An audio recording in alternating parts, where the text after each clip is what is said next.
High court ఒక serious point మీదన ప్రభుత్వం మీద సీరియస్ అయింది. నిజంగా అసలు ఇట్లాంటి దిక్కుమాలిన ఉత్తర్వులు ఏ అధికారి ఇచ్చారో కానీ నిజంగా వాళ్ళని ఖచ్చితంగా కోర్టుకి పిలిపిస్తోంది. వాళ్ళు ఎవరన్నటువంటి తేలాల్సి ఉంది. ప్రభుత్వ జూనియర్ కళాశాలల్లో లైబ్రరీలు ఫిజికల్ డైరెక్టర్ ఉంటారు. వీళ్ళని ప్రిన్సిపల్స్గా పదోన్నతి చేసేందుకు వీలు కల్పిస్తూ రాష్ట్ర ప్రభుత్వం జీవో 76 జారీ చేసింది. దీని మీద హైకోర్టు తీవ్ర వ్యాఖ్యలు చేసింది. 2021 డిసెంబర్ 8న జీవో 76 జారీ చేసిన పాఠశాల విద్యాశాఖ అప్పటి ముఖ్య కార్యదర్శిని జైలుకు పంపాలని ఘాటుగా వ్యాఖ్యానించింది.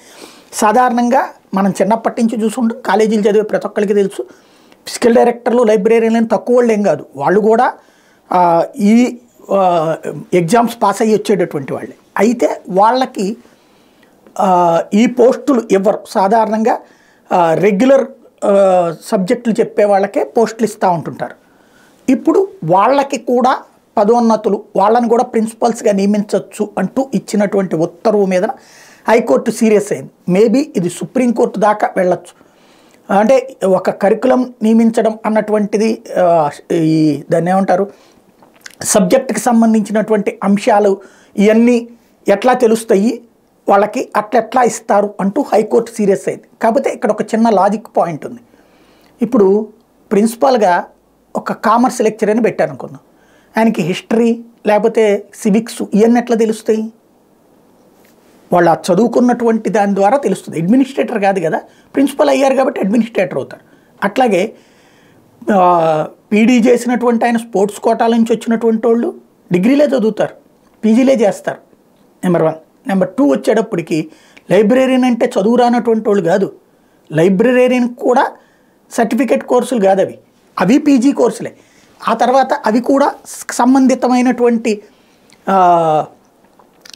ఏది ఎగ్జామ్స్ పాస్ అయ్యాకనే వస్తారు. వాళ్ళకి ఇంకా అసలు లైబ్రరీలో బుక్స్ ఎట్లా మేనేజ్ చేయాలి, ఏ బుక్స్ ఎక్కడ పెట్టాలి, ఎట్లా పెట్టాలి, ఇదంతా చాలా సమగ్రమైన ప్రణాళిక ఉంటుంది. ప్రిన్సిపల్ అంటే కేవలం రెగ్యులర్ ఇష్యూస్లో ఉన్నటువంటి వాళ్ళే ఉండాలన్నటువంటిది ఇప్పటిదాకా ఉన్న విధానం. ఇప్పుడు ఆ అధికారి ఈ పని చేశారు. దీన్ని హైకోర్టు తీవ్రంగా తప్పుపట్టింది.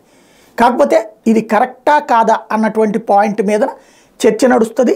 రాబోయే రోజుల్లో దీనికి సంబంధించినటువంటి వివాదం అవసరమైతే ఇప్పుడు పీడీలు తర్వాత లైబ్రేరియన్లు మేమెందుకు అర్హులం కాదని సుప్రీంకోర్టుకు వెళ్తారా, లేకపోతే దీని మీదనే అప్పీల్కి వెళ్తారా అనేది తేలాల్సి ఉంది. ఒక సరికొత్త సంక్షోభం ఒకటి ఈ వివాదం, అంటే దశాబ్దాల తరబడి ఈ గొడవ నడుస్తోంది.